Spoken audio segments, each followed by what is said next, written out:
আসসালামু আলাইকুম, good morning.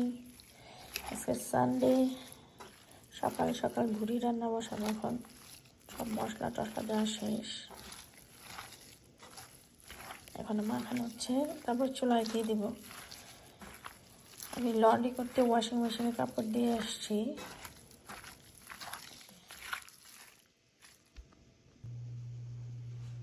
আমার মাখানো শেষ, আমি চুলায় বসিয়ে দিয়েছি। এখন আমি কিছু গরম মশলা দিয়ে দিব। মাখানোর সময় গরম মশলা একসাথে দিই না, কারণ হাতে লাগে, ব্যথা পাওয়া যায়। আমি খুব সিম্পল মশলা, যেগুলি আমাদের মা দাদি এরা করতো, হলুদ, রসুন, আদা, মরিচ, ধনিয়া, লবণ, এগুলি দিয়ে বসিয়ে দিয়েছি। এখন একটু যাব আমার ব্যাকইয়ার্ডটা দেখতে। সকাল সকাল অনেক ঠান্ডা, উঠতেও আমার দেরি হয়ে গেছে। এইটা হচ্ছে আমার ব্যাকইয়ার্ড, আর বারান্দার মাঝখানে দরজা আমরা এই নেটটা লাগিয়ে দিয়েছি, যেন মশা পোকা মাকড় না আসতে পারে। আমি অনেক দিন পর ব্যাকইয়ার্ডে যাচ্ছি।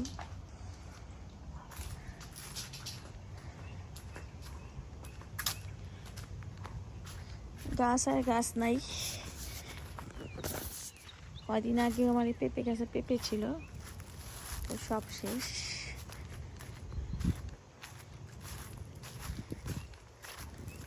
সকালে যতটা ঠান্ডা ছিল, এখন অতটা ঠান্ডা না।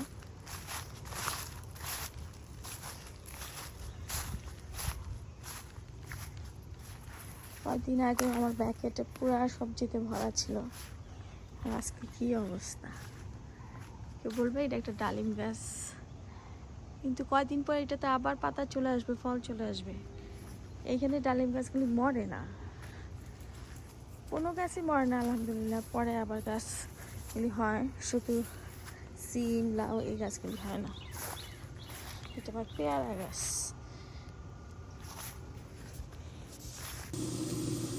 কড়াইতে তেল দিয়ে দিয়েছি, ফুলকপি ভাজি করবো। কেটে নিয়েছি, এখানে একটা ফুলকপি আছে, শুধুই ফুলকপি ভাজি হবে, অন্য কিছু না। পেঁয়াজটা কাটানো দিয়ে দিলাম। ফুলকপি ভাজি দিতে তেমন কিছু করি না, একটু পাঁচফোড়ন দিয়ে দিয়েছি।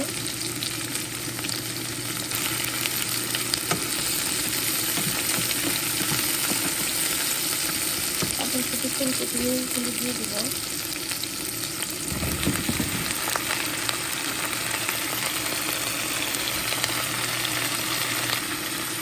লবণ দিয়ে দিচ্ছি, আর কিছু এটাতে দিব না। এই ফুলকপি ভাজিটা আমাদের বাসায় সবাই খুব পছন্দ করে। ফুলকপি হতে মাত্র 10 মিনিট তৈরি হয়ে যাবে। এখন আমি অল্প ঢেকে দেবো, কোনো পানি টানি দিব না, এইভাবেই সিদ্ধ হয়ে যাবে। আমি বিকালের জন্য একটু ব্রয়লার চিকেনের তন্দুরি চিকেন মাখায় রাখবো, কারণ আজকে আমার কাজ 12টা থেকে 5টা। তো আমি সানডে ট্রাই করি সকালে রান্না করতে, আর অন্য ডেতে আমি কাজ করার পরে বাসায় আসার পর রান্না করি। এখানে আমি বেশি কিছু দিব না। শানের তন্দুরি মশলা, আমার টিক্কা মশলা দুটাই দিব, একটু টক দই দিব, লবণ দিব, সয়া সস দিব, আর একটু টমেটো সস। আর এটা মেরিনেট হবে। এখন বাজে 9:30। আমি আসবো 5টা, 5:30, তারপরে এসে আমি এয়ার ফ্রায়ারে দিয়ে দিব, সুন্দর হয়ে যাবে। এখানে আমি সব মশলা দিয়ে নিয়েছি। আমি একটু টেস্টিং সল্ট অ্যান্ড সরষের তেলও দিয়ে দিছি। চিকেন তো এতক্ষণ মাখায় রাখতে হবে না, আমি আস্তে আস্তে হয়ে যাবে। আমি এক্সট্রা কোনো মরিচ বা মশলা দিব না, কারণ আমার মেয়ে ঝাল খেতে পারে না।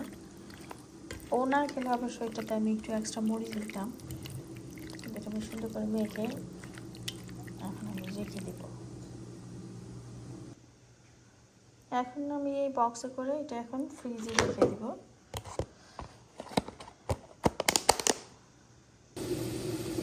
আমার ফুলকপি ভাজিটা হয়ে গেছে, আমি শুধু এখন ধনিয়া পাতা কুচি দিয়ে নামিয়ে দেব।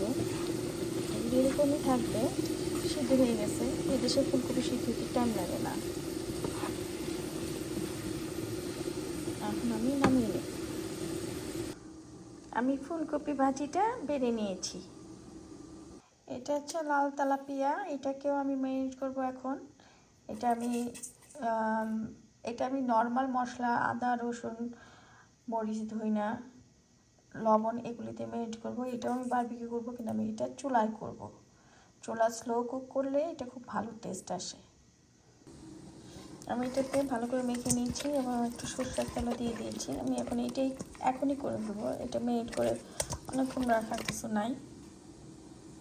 তেল চলে আসছে, এটাতে তেল একটু বেশি লাগে। আমি এখন এটাতে মাছটাকে 2 পিট করে ভেজে নেব।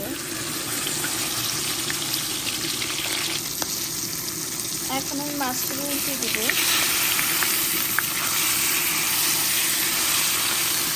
ওইটা হবে, তারপরে আমি একটু পেঁয়াজ আর টমেটো চাপা দিয়ে আমি স্লো করতে বসিয়ে দেবো। এখন আমি মাছটা উঠিয়ে নিয়েছি। আমি মাছটা মেখেছিলাম সেখানে সেই মশলাতে আমি টমেটো পেঁয়াজ আর কাঁচামরিচ মেখে নিয়েছি। এখন এইটার উপরে মাছটা দিয়ে দিব। জালটা কমিয়ে দিয়ে আমি একটু ঢেকে দিব, এটা আস্তে আস্তে স্লো করতে। মানে পানি দেওয়া হবে না, এটাতে সুন্দর একটা গ্রেভি হবে না, কিন্তু টেস্ট খুব ভালো হবে। আজকে চিংড়ি মাছ ভর্তা করবো। আমি চিংড়ি মাছগুলি কেটে, এগুলি বড় চিংড়ি ছিল যার জন্য আমি কেটে এগুলি কালো রক ফেলে আমি সুন্দর করে ক্লিন করে নিয়েছি। আমি এটার ভিতরে একটু লবণ দিব, বেশি না, আর কয়েকটা কাঁচামরিচ দিব, দিয়ে অল্প পানি দিয়ে আমি সিদ্ধ বসিয়ে দিব। আর নামানো একটু আগে আমি ধনিয়া পাতা দিয়ে নামাবো, আর পাটায় বেটে নেব, আমার পাটাও আছে। মেইল বক্স চেক করতে যাচ্ছি।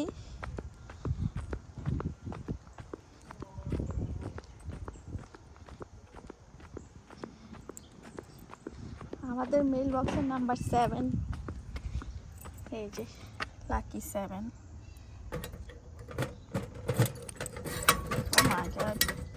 কত মেল চলে আসছে, অনেকদিন চেকই করা হয় না।